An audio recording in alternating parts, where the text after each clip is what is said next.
77th Indian republic டே 2026. So இதை பார்க்கறதுக்கு முன்னாடி இந்த செலிப்ரேஷன்ஸ் எங்கே ஸ்டார்ட் ஆச்சுன்னு ஃபஸ்ட்டு பார்க்கலாம், ஓகேவா? ஸோ 1929 லாகூரில் ஒரு செஷன் நடக்கும், ஓகே. ஸோ லாகூரில் செஷன் நடக்கும், இந்தியன் நேஷனல் காங்கிரஸோட செஷன் நடக்கும். அந்த செஷனில் தான் யார் பிரசிடெண்ட்டாக இருப்பாங்க அப்படின்னா ஜவஹர்லால் நேரு வந்து பிரசிடெண்ட்டாக இருப்பார், ஓகேவா? ஸோ இவர் தான் என்ன பண்ணுவார் அப்படின்னா பூர்ண ஸ்வராஜ்னு ஒரு கான்செப்டை வந்து இன்ட்ரடியூஸ் பண்ணுவார், பூர்ண ஸ்வராஜ், ஓகேவா? ஸோ அதாவது கம்ப்ளீட் இண்டிபெண்டன்ஸ். ஸோ எந்த டேயில் வந்து வழங்க செலிப்ரேட் பண்ணலாம் அப்படின்னு சொல்லியிருப்பார் அப்படின்னா 1913 ஜனவரி 26. ஸோ இந்த டேயை தான் நம்ம இப்போ என்ன பண்ணுறோம், ரிப்பப்ளிக் டேயாக செலிப்ரேட் பண்ணுறோம், ஓகேவா? ஸோ 1946 கான்ஸ்டியூஷன் அசம்பிளி வந்து ஃபார்ம் பண்ணுவாங்க.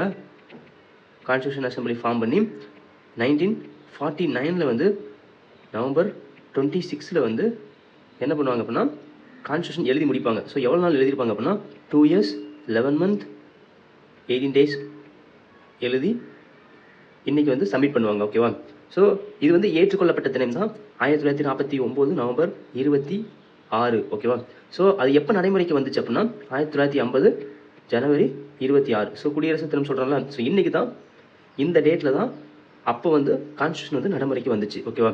ஸோ இப்போ வந்து இன்றைக்கான சீஃப் கெஸ்ட் யார், அதோட முக்கியமான தீம் என்ன அப்படின்னு சொல்கிறேன், ஓகேவா? ஸோ இன்னைக்கு செலிப்ரேட் பண்ணுறாங்கல்ல ரிப்பப்ளிக் டே, இதில் வந்து சீஃப் கெஸ்ட்டாக வந்து யார் வந்திருக்காங்க அப்படின்னா ஐரோப்பிய ஒன்றியத்தின் உயர்மட்ட தலைவர்களான ஐரோப்பிய ஆணையத்தின் தலைவர், ஓகேவா?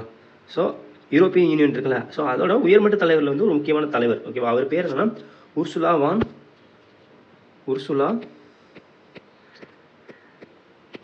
வான் டெர் லேயன், ஓகேவா? ஸோ இவர் வந்து சீஃப் கெஸ்ட்டாக வராரு. இவர் கூட இன்னொருத்தர் வராரு, அவர் பேர் என்ன அப்படின்னா அவருமே ஐரோப்பிய கவுன்சிலின் தலைவர், ஓகேவா? அவர் பேர் என்ன அன்டோனியோ கோஸ்டோ, ஓகேவா? ஓகே. ஸோ இந்த 2026க்கான தீம் என்ன அப்படின்னா வளர்ந்த இந்தியா, அதாவது விஸ்கித் பாரத்னு சொல்லுவாங்கல்ல, வளர்ந்த இந்தியா. ஸோ வளர்ந்த இந்தியா, ஓகேவா? ஸோ விக்சித் பாரத்.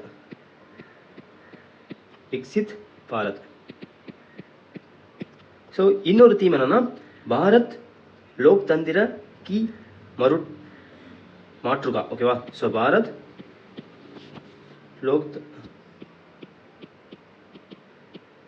லோக் தந்திரா கி மாற்றுகா. ஸோ அதாவது இந்திய ஜனநாயகத்தின் தாய். ஸோ இது வந்து என்னது, இந்திய ஜனநாயகத்தின்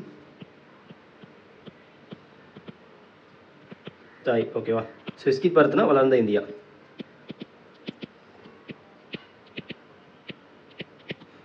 ஸோ அவ்வளோதான் ஃப்ரெண்ட்ஸ், தேங்க்யூ.